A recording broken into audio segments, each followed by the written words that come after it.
My wedding day was meant to be the happiest day of my life. I had dreamed about it for years. The dress, the people, the love. But deep down, I knew something would go wrong. My sister, Helen, had a way of making everything about her. When I told my family the date, she barely reacted. Then she said something strange. "It's fine if our weddings are on the same day, right?" I froze. At first I thought she was joking, but she wasn't. She had planned her wedding for the same day as mine. My heart sank instantly. I didn't say anything to her then. What would have been the point? Helen had always gotten away with everything. Our parents adored her. She was beautiful, popular, and always in the spotlight. I was the quiet one, the one they forgot in the background. Even when I achieved something, it wasn't enough. Helen, with her glowing smile, could ruin everything and still be praised. When she picked the same wedding date, I knew it was on purpose. She wanted everyone at her celebration, not mine. But I told myself I wouldn't let her steal this moment. I would move forward anyway.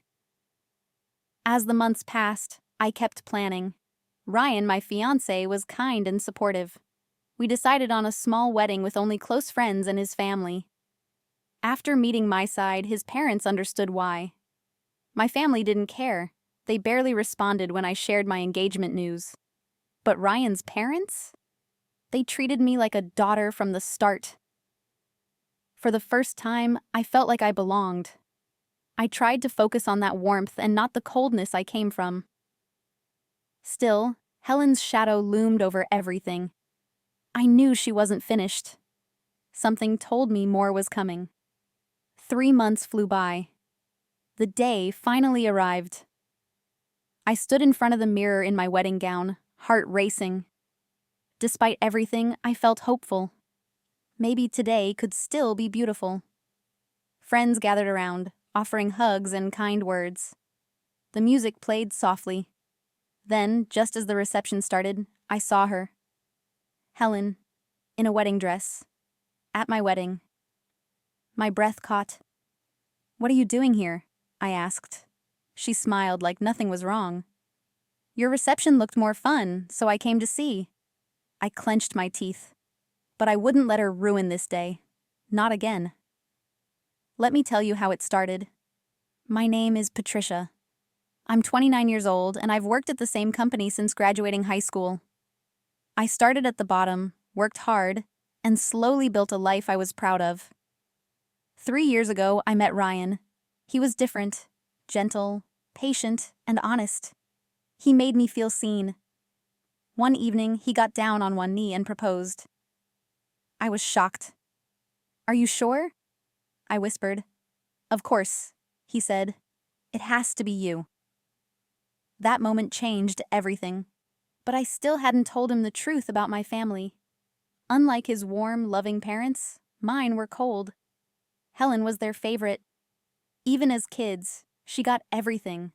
New clothes, special meals, praise.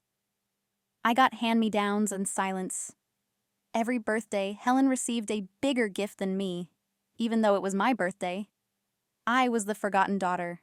She was the shining star.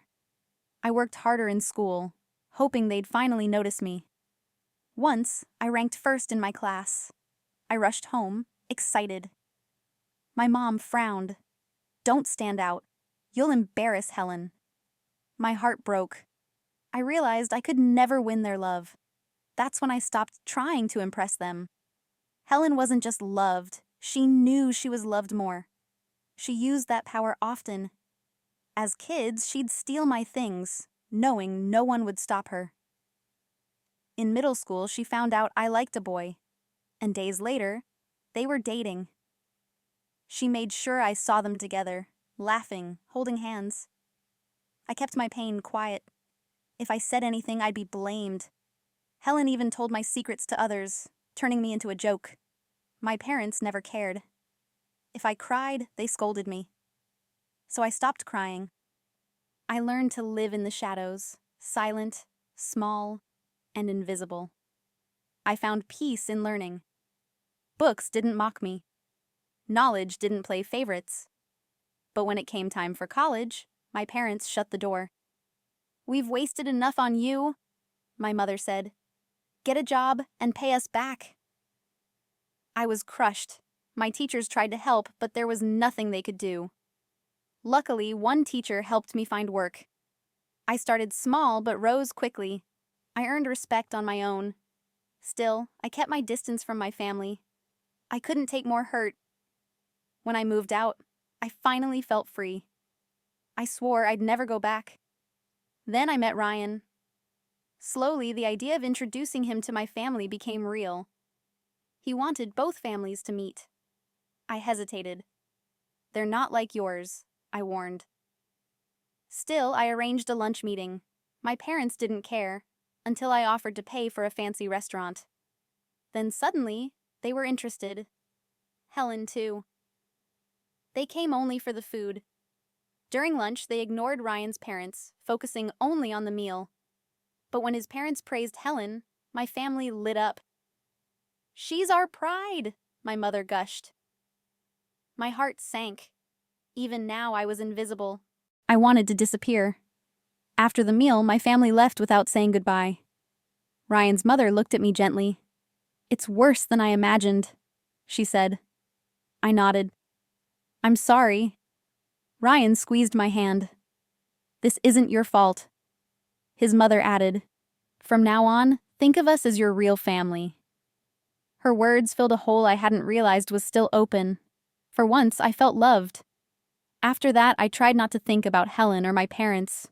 We focused on our small wedding plans. But then, out of nowhere, Helen called. She never called. Something in her voice made me feel uneasy again. "I'm getting married too," she said casually. "Come meet my fiancé next Friday." Then she hung up. Just like that. When I met him, I instantly disliked him. He looked me over and sneered. "You're plain. A high school graduate, right?" he said. I froze.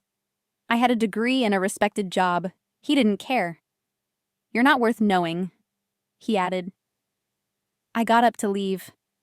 That's when Helen dropped the bomb. "Our weddings are on the same day." She smirked. "But yours is small anyway, right?" My hands shook. She had planned this, to steal attention, to humiliate me. That night, I told Ryan. He was shocked. Then he smiled slightly. "If they won't come, let's invite everyone else."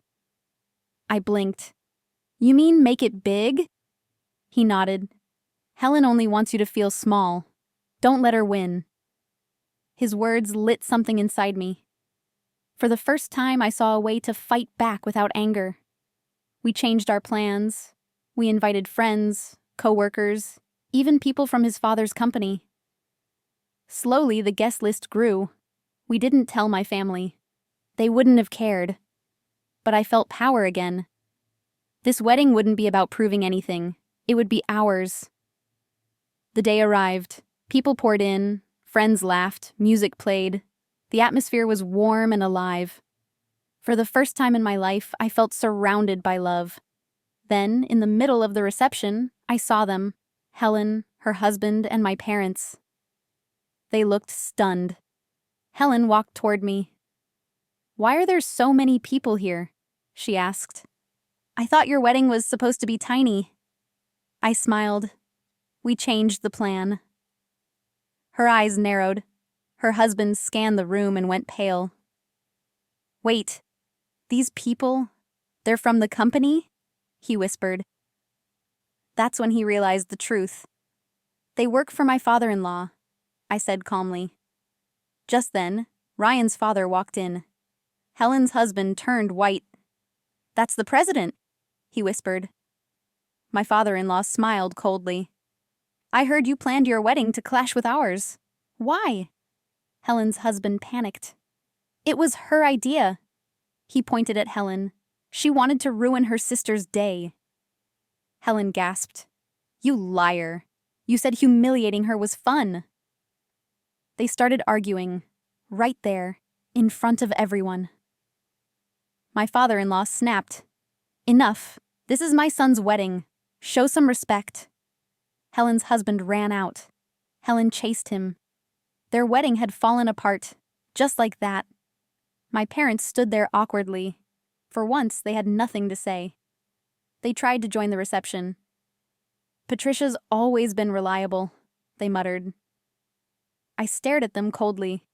"You don't belong here. Please leave." "How dare you talk to us like that?" my father shouted. I didn't flinch. "You've done enough damage."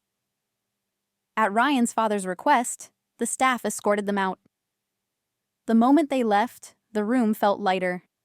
The night was filled with laughter, music, and dancing. People celebrated with joy. For the first time in my life, I felt peace. I had finally taken back control of my story. After that day, Helen's engagement ended. Her fiancé was humiliated and lost all chance of promotion. My parents, who once spoiled her, disowned her in anger after spending a fortune on a failed wedding. I heard they blamed each other, but I no longer cared. I had cut them all off for good. Ryan and I returned from a perfect honeymoon. He joined his father's company, and I became a housewife, managing our peaceful home.